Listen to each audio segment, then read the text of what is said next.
Olá! Neste vídeo eu vou fazer uma aplicação da análise de correspondência em Python.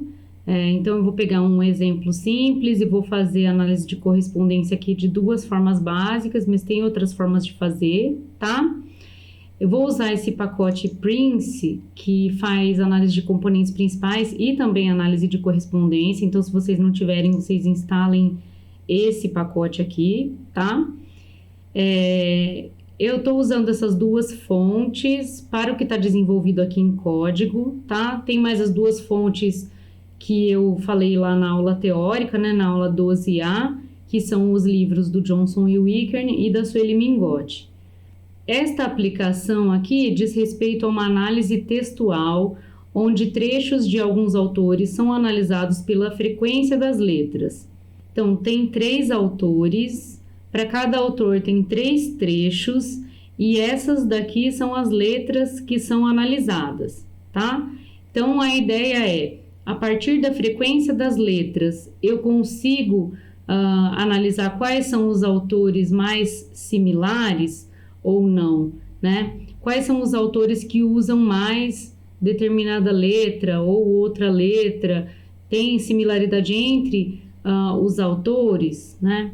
Então, aqui a gente vai usar alguns pacotes, então Matplotlib, SpiceStats, Prince, Pandas e NumPy. A gente vai carregar elas aqui. Daí os autores, então, Charles Darwin, René Descartes, Thomas Hobbes, Mary Shelley e Mark Twain. E então a gente tem aqui as iniciais, né? CD1 é o primeiro trecho do Charles Darwin, o RD1 é o primeiro trecho do René Descartes e assim por diante, tá? E aqui então deixa eu rodar isso daqui. Nessa Sample Crosstab tá a frequência em que cada uma dessas letras apareceram nos trechos considerados os autores acima, tá?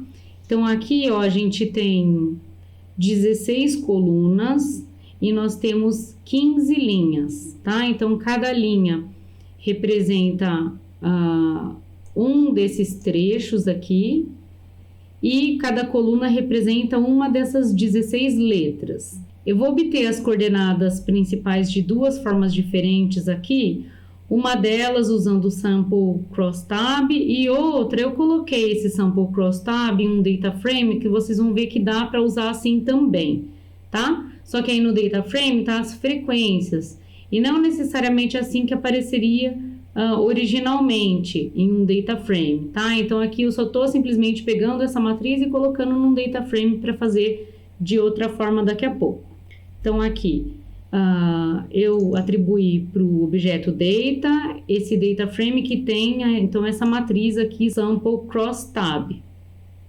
As colunas são os caracteres, os índices, que são as linhas, são as iniciais, e aqui a gente vê, então, no formato de data frame esses dados, tá?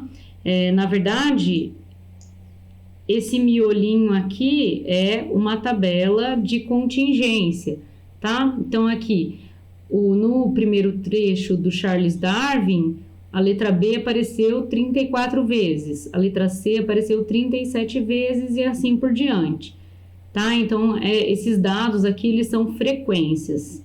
Se os seus dados estiverem de outra forma, então você tem que primeiro obter essa matriz de contingência. Nessa célula aqui, a gente vai calcular a estatística Q quadrado. Então, o que a estatística Q quadrado vai dizer para mim? Se os caracteres e os trechos podem ser considerados independentes, ou seja, independente do trecho, as letras aparecem com a mesma frequência. Essa seria a nossa hipótese nula do teste Q quadrado, tá?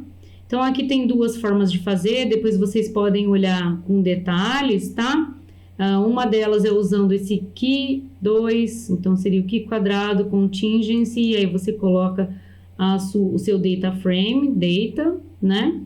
E a outra forma aqui é calcular mesmo a estatística, né? Com base na matriz sob independência. Então, esse independence model vai ser a minha matriz sob independência, tá? Que, na verdade, é aquele R vezes C transposto que a gente falou na aula teórica, tá? Então, aqui tem os totais das linhas, aqui tem os totais das colunas, e aí você faz o produto, então, externo aqui, né, que seria esse R vezes C transposto, e você obtém essa matriz sob independência, tá? Aí você faz a diferença, então, da matriz de correspondência, que é justamente o sample crosstab dividido por esse grand total, que seria o total geral, que seria o N lá da nossa aula teórica, tá? Então, ó, aqui no grand total a gente calcula esse N, obtém a matriz de correspondência, atribui para row totals as somas das linhas, aqui para column totals a soma das colunas, aqui a gente obtém a matriz sob independência, aí a gente pode calcular a estatística aqui quadrado manualmente e usando essa função aqui, né, que 2 contingency do data frame, tá? Então aqui, ó, rodando e printando, então, a estatística aqui quadrado calculada manualmente, dá 448,5 aproximadamente. A estatística aqui quadrado calculando pela função dá a mesma coisa, tá? E esse prob aqui seria o valor P, tá? Então, quando o valor P é muito pequeno, a gente tem grandes evidências para rejeitar a hipótese nula, que é a hipótese de independência. Isso significa que, dependendo do trecho que a gente considera, a frequência das letras é diferente, tá? Então, quer dizer, a frequência das letras não é a mesma para todos os trechos, tá? Bem, eu tenho mais alguns códigos aqui que eu não vou entrar em detalhes, eu deixo disponível esse notebook para vocês darem uma olhada, tá? Mas é um conjunto aqui de comandos. Então, faz aqui a decomposição SVD, né? Que a gente falou lá na aula teórica. E obtém, então, as primeiras duas componentes, que seriam X e Y. Nesse caso aqui, são as componentes das linhas, tá? Então, a gente poderia graficar esses pontos aqui, X e Y, e aí a gente teria, então, os trechos, tá? Mas eu vou deixar como exercício para vocês mexerem um pouquinho mais nessa parte. Uma outra forma que eu vou fazer aqui é usando, então, o pacote Prince e a função CA de Correspondence Analysis. Aqui você define o número de componentes, aí depois vocês podem dar uma olhada nesses outros parâmetros que tem na função, tá? A gente usa de uma forma bem parecida com a análise de componentes principais, então aqui eu vou dizer que o CA vai ser desse tipo aqui, né? O Prince.ca, que eu quero com 2 componentes assim por diante. E aí depois você vai fazer o ca.fit e aqui nesse ponto você coloca o seu data frame, que no meu caso chama data. E aí a partir desse objeto ca, você pode fazer, por exemplo, um plot da sua análise de correspondência, né, das suas coordenadas principais das linhas e das colunas. Voltei aqui em cima um pouquinho para definir o nome das colunas do data e das linhas, tá?